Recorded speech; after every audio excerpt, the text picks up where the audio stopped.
Welcome back, everybody, to another episode of The First Team. First time ever that you and I are recording next to each other. Not exactly the best setup. We're recording from the Airbnb that is down the road from Lucas Oil Stadium here at the NFL Combine in Indianapolis. And we're going to be recapping day one of the drills that happened in the stadium, talking about all the top performers for the defensive tackles, the edge rushers, and the linebackers. Starting us off, Ryan, with the defensive tackle group, two guys that had unbelievable performances. The one that we have to bring up first is Braden Fisk, the interior rusher from Florida State, formerly of Western Michigan, ends up running a 4.78 in the 40.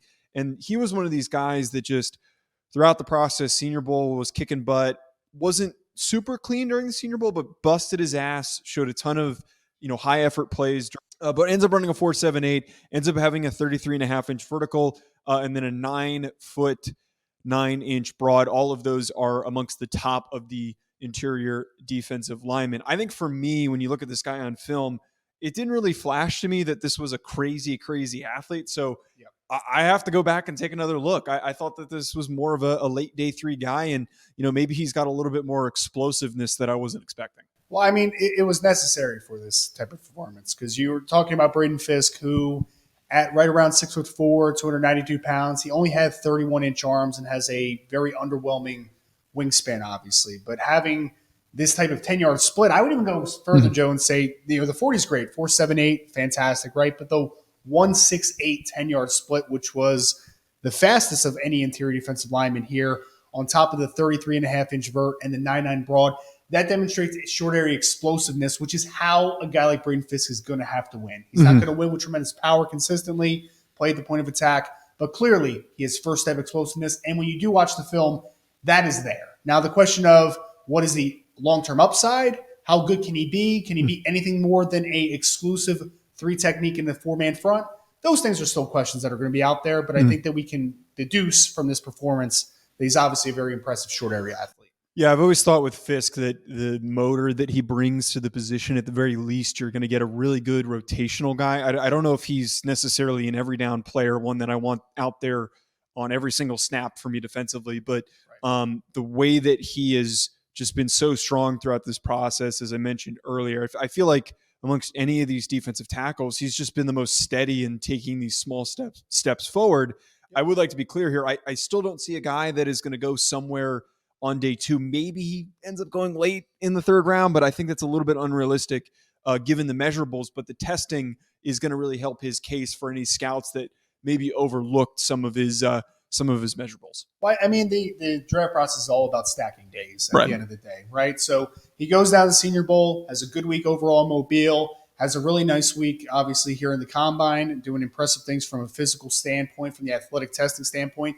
And also, we can't forget to mention that he was once a Western Michigan Bronco and taking that step up to the ACC, playing for Florida State. I think that he has just kind of been stacking great days in what is a long-term job interview. So seeing what he's been able to accomplish, it's been great stats for Braden Fisk, who I still agree is more than likely probably an early to mid day three football player. But regardless, he's going to be a key rotational piece for someone on the next level. Now, a guy that you and I were both very, very high on in our defensive lineman rankings, which we dropped on Monday. Go check that out if you happen to miss that. Rook Roro, your favorite name to say, the Clemson defensive tackle who physically looks like he's built in a lab. This guy is enormous. He's really not carrying a lot of fat, which is scary to say for a 6'4", 294-pound defensive tackle, 34-inch arms, and ends up having one of the fastest 40 times, running a 4.89 at almost 300 pounds, 32-inch vertical, 9-foot 8-inch broad. We know that this guy is freakish. I have talked about some concerns when I look at his tape where he kind of gets tied up with blocks a little bit too much, but he's a little new. He's a little green to the position in general and football in general. Yep. So I have optimism for his outlook in the NFL that you take him on day two and he's checked all these boxes that I know this is a really good athlete. He's going to look really good in the drills like he did. He can end up on an NFL roster, develop in a couple of years, and end up being really good. It's almost shocking that he's 294 pounds, to be honest. Like, you see him on this long athletic frame. He's incredibly kind of a sleek looking player where I could see him being well over 300 pounds and maybe add 10 to 15 pounds to this frame and not compromise any athleticism. And he's just a very intriguing football player because I think you're right. He's not a guy that has put it all together during his Clemson career, but you saw the flashes. There are games where it's just he's unblockable. Now, there's times also that he needs to do a better job locating the football, getting off of blocks more effectively. But we're talking about, and I misspoke earlier when I said Braden Fisk had the quickest 10-yard split of the group. No, that belongs to Ruka Roror, who had a 1.67, which again, short area explosiveness, getting off the football, and then obviously the 32-inch vert and the 9.8 broad kind of just add to the fact that this is a very explosive football. Moving on to the defensive ends, and we ended up getting a little bit of a mix in where some of these guys ended up testing because Dallas Turner ends up going with the linebackers. Chris Braswell ends up going with the linebackers. I'm going to bring up 3 defensive ends, though, that we have defined as defensive ends. I want to start with Jared Verse, who at 6'4", 254 pounds, 33.5-inch arms, 4.58 in the 40, which is just a great number that he is going to end up running. Again, we're not looking for proof of guys that are testing better and we're going to overreact and immediately jump in and say like, oh, this guy, he's suddenly going to be a lot better because of the testing numbers being better than we expected. But for a guy like Verse to confirm that this is an explosive athlete, has a 35-inch vertical, which is phenomenal, a 10-foot-7-inch broad is really good, 4.44 in the 20-yard shuttle, 7.31 in the 3-cone. I mean, we knew for a fact this guy was explosive, and I tweeted this out. You watch him during the drills. This is a refined player, an experienced player. He just moves so damn smoothly. Edge 1, reaffirmed, Edge 1. I know that I didn't need to see that to affirm it, but I'm just going to keep reiterating that this is Edge 1. Well, it was great to see. Another thing was that he weighed in with 33.5-inch arms and had nearly an 80-inch wingspan. It was actually 2 numbers that were higher than what his spring measurements was. He was actually sub 33 in the spring. So seeing his arms a little bit longer, wingspan a little bit longer, that was a great start, obviously, to the week for him. But we knew that he was going to test really well. If you go back to his high school days, he was a very good sprinter coming out of the state of Pennsylvania. So him running a 4.58, him having a 1.60 10-yard split, and having those jumps, I mean, 35 inches is very good for a guy that's 254 pounds, but 10.7 is wild. Like, that is a really good number. And even the 3-cone and short shuttle, those are not overly impressive numbers for an edge, but we know that Jared Verse is an explosive speed-to-power converter, and the parts of his game that we needed to see verified in this testing all were with that 10-yard split, with that vertical, and with that broad jump. Lietu Latu, I think, is another one of those guys that actually I'd put him in the bucket of not just only reaffirming what we know about him, but I go a step further. I mean, he looked way smoother than I was expecting because you look on film, sometimes not the bendiest of the group, but you know that he's just a really smooth athlete. And you watched him run, has some of the best running form, which sounds like such a specific thing to talk about. But I think that there is, and it all lines up with everything with him. As an edge rusher, he's very technically refined. He's got great technique. He's got great hand usage. And you see the attention to detail that shows up in the individual drills, that shows up when he runs the 40, when he does all the jumps, all of that stuff. 6'5", 259 pounds. He ends up with a 4.64, 32-inch vert, 9'8" broad. Those jumps and whatnot, they're not exactly in the highest category, but I was mostly impressed by just watching him run and then do all the drills. He looks like just such an easy athlete, which makes me feel more comfortable of him going in the first round.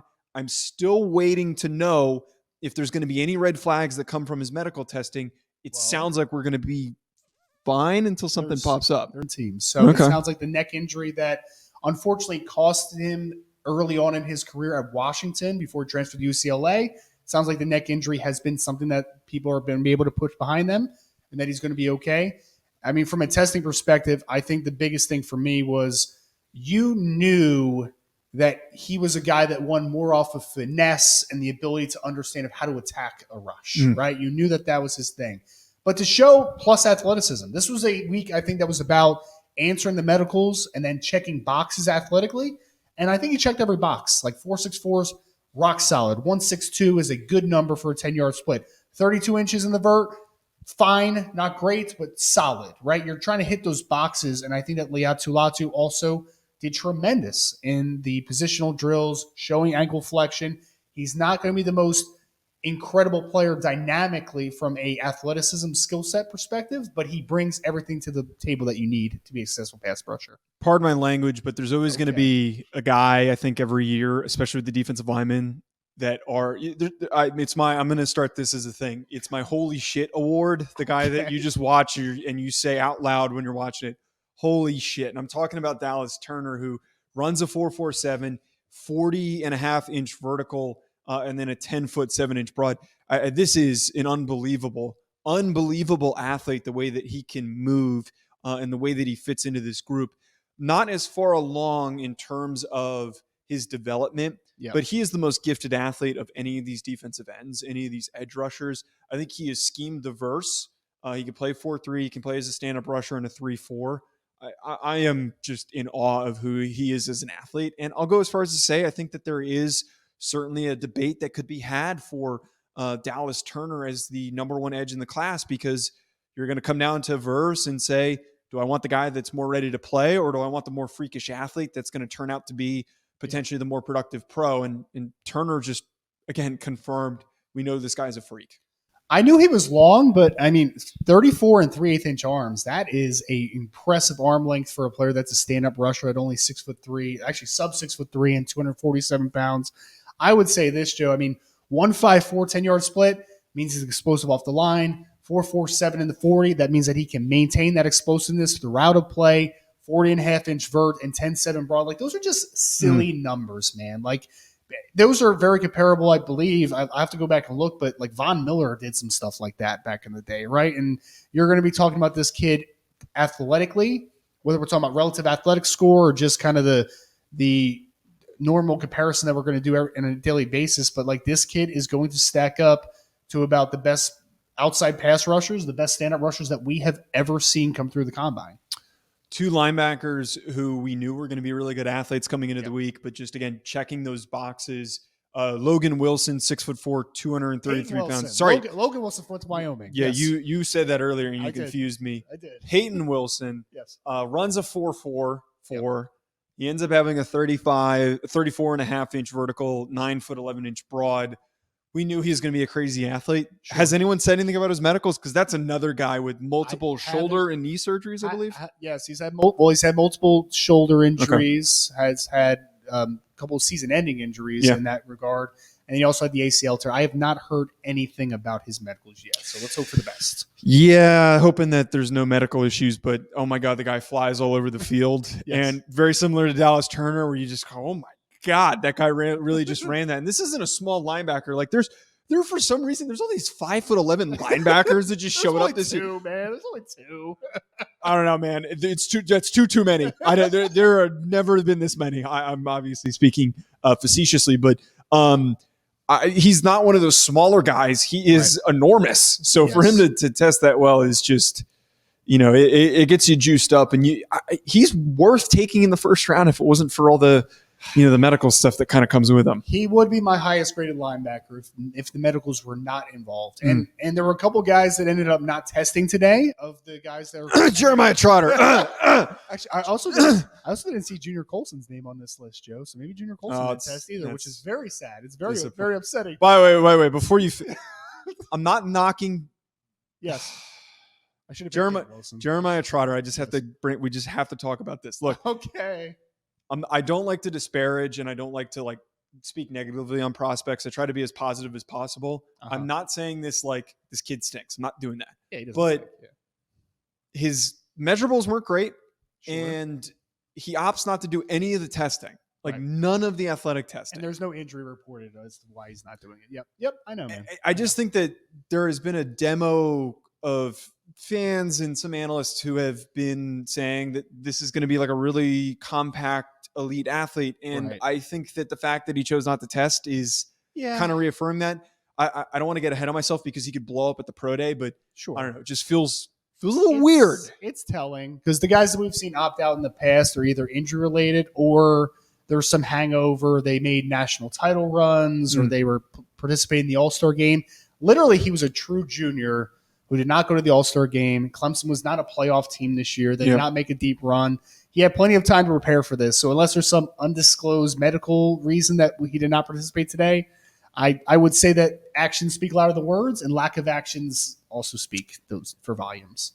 Yeah, again, not trying to disparage. Sure. It's more so being brought up of like a little bit of a reality check. And even for Yep. me, I've said this before. I was kind of hoping to see if he could prove me wrong a little bit on some of this athletic testing, so I could feel a Sure. little bit better about him. But watching him on tape, I think it just reaffirms some of those concerns that I have of him being explosive enough to be a starting Mike linebacker in the NFL. Right. Wrapping us up, Edgerrin Cooper, Yeah. who is, I believe, linebacker 2 or 3 for me right now. I got to double check where I have him. 6'2", Okay. 230 pounds, 34-inch arms, runs a 4.52, which I think we were expecting, 34.5-inch vert, 9 foot, 10-inch broad. Yep. Another guy, very explosive. The eyes need to be worked on, but a younger Yes. player who is just, going to pop on tape with how easily and, quickly he moves.